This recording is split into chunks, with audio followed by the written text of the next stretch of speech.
However, the reading today was called Sound, and this is like the 5th reading this year because the 365 Tao book starts at the regular year, not at the lunar year, which is the Asian Chinese calendar is the lunar year, so it won't be until the end of January that's the actual new year for the Chinese calendar, where the book is written on the Western calendar, and so it starts on the 1st. So why this is that? If it's actually the Chinese... The first full moon, or the second full moon of the new year is the new year, because all their Chi readings and all their feng shui and all of their history is all based on lunar cycles. Okay. And there's so many lunar cycles in a year. Well, the lunar cycle doesn't end on December the 31st.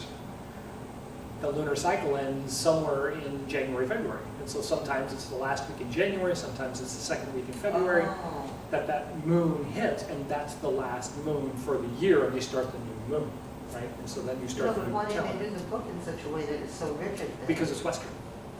The book was written. The book is It's written for actually Westerners. For Westerners. It was written for Westerners to describe what Taoism is and how to have a reading every day of the year. Well, so they don't do this in China, in other words. I mean, the Chinese. They have readings for the day in Taoism, but it's more functionally different, right? Because this is going to be the wood goat year at the end of January, and so all the readings will be based on the wood goat, where ours are more generic, based on the I Ching, the Book of Change, right? Okay. So the base philosophies in China were feudalism, Confucianism, Buddhism, Taoism, or Zen Buddhism and Taoism, right? And in the development of this philosophy, which started in the feudal world, right, which was the leader and the people, and all the information was being bound up by them to keep them subordinate to him, he would keep all the information. They just set generic guidelines for certain things. Well, once people started to develop a religion around it, Confucianism was one of the main ones, and they started to write down basically koans. And a koan is a riddle that makes you really think more about, well, is it really day? Is it really night? Is it really loud? Is it really quiet? I mean, what do these mean? What does this mean? Because it makes you think, right? And you introspect when you do that. And so out of the koans, they came up with basically Buddhism, and then Buddhism and Taoism developed out into a book called the I Ching. And the I Ching is the book of change. And it talks about the whole concept that day can't be day without night. Night doesn't mean night unless there's a day to compare it with, right? Hot can't be hot without cold. Otherwise you wouldn't know what it is, right? And so when the wind blows, change is happening, because that's what weather is, right? When the wind blows, it brings in clouds, or it brings in the warmth, or it brings in the cold, or it brings in the rain, or it brings out of the rain, right? And so it was all about change. So the book has 64 readings, 8 eights, right? Which is their cycle. This 8 eights uses the Bagua, and then each of the Bagua of 8 sides has 8 different possibilities. And so that develops out to the 64 readings of the I Ching. And each one of the readings is kind of a koan, but it's also a very in-depth reflection on who we are, why we're here, what our purposes are, and whether that purpose means something or whether it's something we just created, right? And so then people started, studying Taoism, because when you look at the rest of the religions and they're all fighting with each other to be the best religion, it's like, well, that can't be right. I mean, any superior God that created a religion for man would not force that man to then go out and kill everybody else who doesn't believe in that religion. That doesn't make any sense at all. And yet we have religions that have done that for years, and we have religions that are doing it right now, right? And so it's kind of one of those, let's study something that makes more sense. Taoism makes more sense. Let's study Taoism. Buddhism the same way. A lot of people see Buddhism and Taoism, or Zen Buddhism and Taoism, very similar because they don't talk about a God. And they don't talk about a purpose that will either get you life or get you death based on God and the purpose of, you know, some finality. No, it's a matter of if you do the right things in life, you're going to have a good life. If you do bad things in life, you're going to, you know, have bad things happen. You eat bad, it's going to kill you. You eat well, it probably will Like karma. make it. Exactly. Well, dharma is the action of life. Oh. And karma is what comes from dharma, right? Your dharma leads to your karma. You do good things, your dharma action then creates this bad karma, right? So it's that same basic character, right? Taken out to the point where it's not you. And it's not life. It's constant change is constantly happening, right? And how do you work with the change? How do you move with it? How do you accept it? How do you see that when it changes and it seems bad, there's good in it too, right? The silver lining in the cloud, as a lot of people say. And so this is the big deal. So as the Western world, which is actually a very large portion of the world, it's a very small portion of the world is Chinese and Japanese and Taoist or Buddhist. There's a large portion that isn't. And so they wrote the books in English and using the English philosophy, which is actually Roman Greco-English, is in that field. So then this reading every day, it's not what's done in, say, China or anything like that. The reading, I was just wondering. the reading in the book is not. Yeah. Oh, okay. They have their own books, And they just go by something else. but they go by what the year is. And this coming year is, or this outgoing year was the wood horse, and the upcoming year is the wood goat. And that has a big difference on how things happen, right? Because the horse is seen as the mover, the carrier, the director, right? Where the goat is seen as this young, agile character that always stays in balance, no matter what happens. It's just always in balance, right? It never falls down, it never trips, specifically. If it does, it looks like it was on purpose, you know? And so their readings would be based on the idea that you feel out of balance today, but today is a day to regain your balance, blah, blah, blah, blah, blah, right? And so each one of the conceptual readings that we receive in the 365 Tao are pretty generic. This is what's going on this time of year, this is how you feel, this is why you feel this way, let's move on, right? Where in the Asian world and or China, Japan, whatever, they might have a reading like the astrology page in the morning.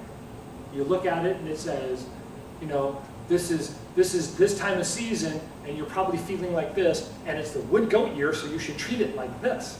And you should act in this fashion because that embraces the wood goat year, right? And so you're moving in fashion with the cycles that they have created. 12 animals, 5 elements, you know, the whole Bagua 64 thing. Yeah, it gets really, really complex. But we look at the book and it's 365 readings, it's pretty complex. It's 365 different changes? Really? Well, there's a lot more than that. You know, we know there's a lot more than that. The book is just a guide to help us start thinking in the direction of Taoism and more focused on the concept of the change of life and the constant movement of things and how we go through this cycle, right, of being, it's all about me. Well, it's not about me at all. Well, it's all about me. It's not about me at all, right? Because that cycle happens all the time throughout the year.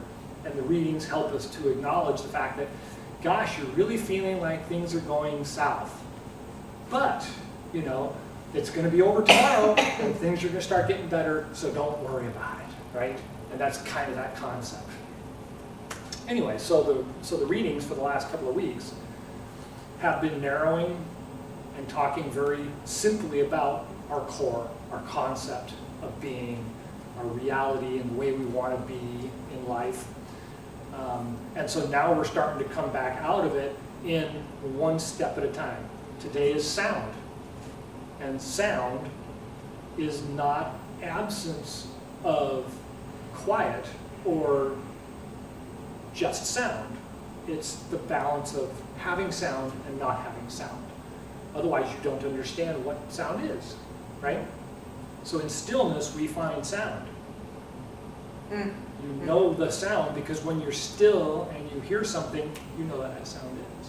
When you hear a whole bunch of sounds all going on, sometimes you can't figure out which one it is unless you still yourself inside, and then you can separate out all those sounds.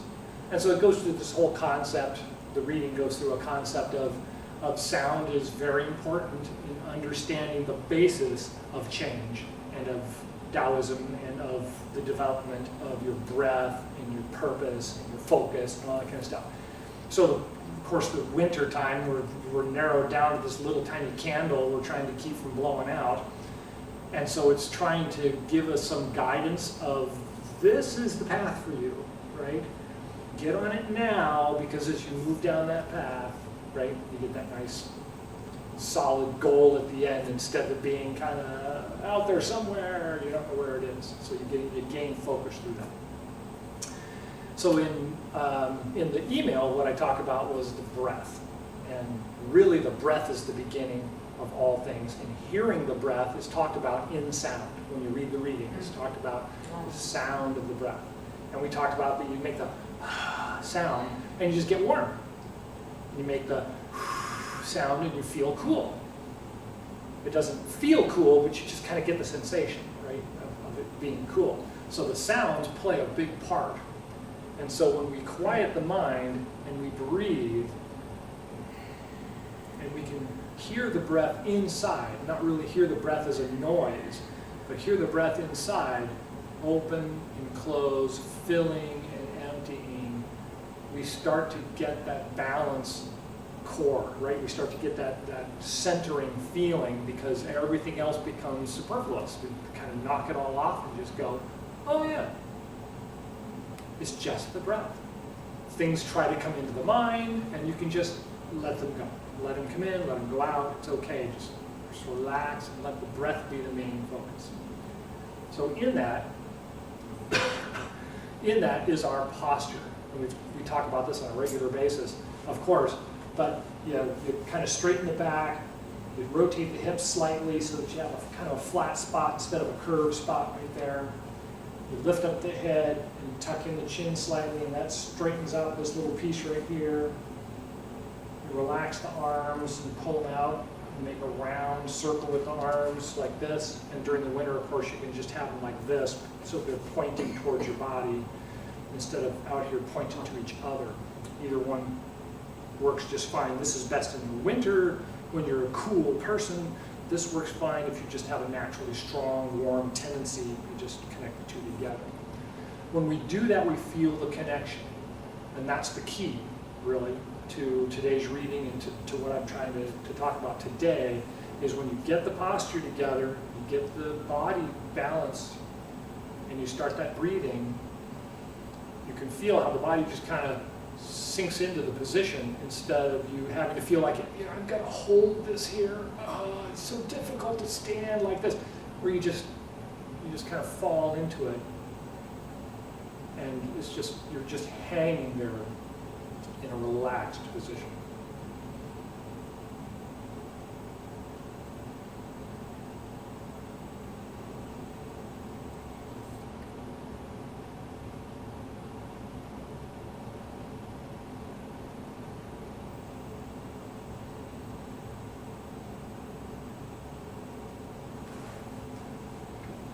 Feeling. Good. So one thing you might think about doing when you're standing with your arms down this way and out. Think about it being just out and back a little bit. So they kind of roll this way instead of being this way. They're kind of back just a little bit. And I feel it up here more than I feel it in my chest. Like I don't feel this so much as I feel it kind of out here in the arm, kind of rolling over just a little bit. And so instead of them being flat like this and me having to hold them up this way, they kind of hang there in between, this balanced kind of spot. And it works even better down here because it makes more sense that they'd be this way instead of me being this way, right? They're just hanging there. We've done this before in the class where we just kind of talk about the pendulum feel and then try and get that pendulum to be balanced. Where if I'm standing like this, I'm feeling they're just floating there and they're hanging from my arm like a pendulum. Where if I'm like this, I can feel this muscle is trying to hold them up, right? I'm not in balance. Back here, they're more in balance. Down here, they're more in balance because my arm is going this way. This is hanging in front, this is hanging in back, and there's the balance point. So you kind of get that feel like it's, you see what I mean? And that later applies to the chest because when we do this move, and then we roll the shoulders back slightly, we can really feel the chest open up, and the arms aren't, we're not trying to hold the arms up here when we do it. Does that make sense? Okay. So that's the adjustment, the only adjustment. I only have one student, so that's the only adjustment I can come up with today.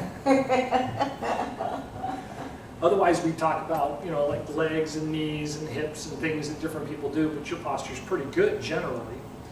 It's just that you had your arms like you were trying to hold them up, and it was like, just relax them and let them kind of hang there. So the elbows kind of point back a little bit and then come out, and you can kind of hang there and feel the balance. Yeah, it feels more balanced. Yeah, and that's what we're looking for is a relaxed body position, because even though in Iron Shirt Chi Gung and some of the other Chi Gung exercises, we do these kinds of things, right? This is a lot of work for the muscles, right? And we don't want to do this until the body's core is strong, and then when we bring our arms up and try to build energy up to the upper dantian, that's the strength that we need has to start in the core. So this is why we do this so much. We do this exercise, and we roll, and we're really trying to get the core to be solid and strong. And then when we try these kinds of postures like the Tai Chi movements and everything, they start making more sense, and your body doesn't feel like, oh gosh, I can't even lift that up, and it's like, well, no. It's not coming from here, it's coming from here, right? It's all coming through the body, and so we have to practice these exercises to strengthen that up, to develop the core, and you kind of know that from being a runner when you do long distances, right? You start your run and you're thinking, oh gosh, and then after a couple of minutes it's kind of like, oh no, I could do this, and then you hit the second wall and you're kind of like, oh God, how much longer am I gotta go, and then you break through that wall again, and all of a sudden it's like you're just floating. You're just floating along, 20 miles, and you're just kind of like, yeah, And so it really is a lot like that. You get the posture, right? You get the posture and you get the running rhythm down, then you've got to build up the endurance. You've got to work on it. And so that's where we're developing. And early on, which is right now, really early on in the year, we're just back to developing the foundation. We're back to clearing, prepping the ground, thinking about, what is the goal? What are we going to build? Where are we going? And so that's where we are in the cycle of things. So any questions on the posture? Okay. Anything you want to work on because you're the only one here? How about the first section?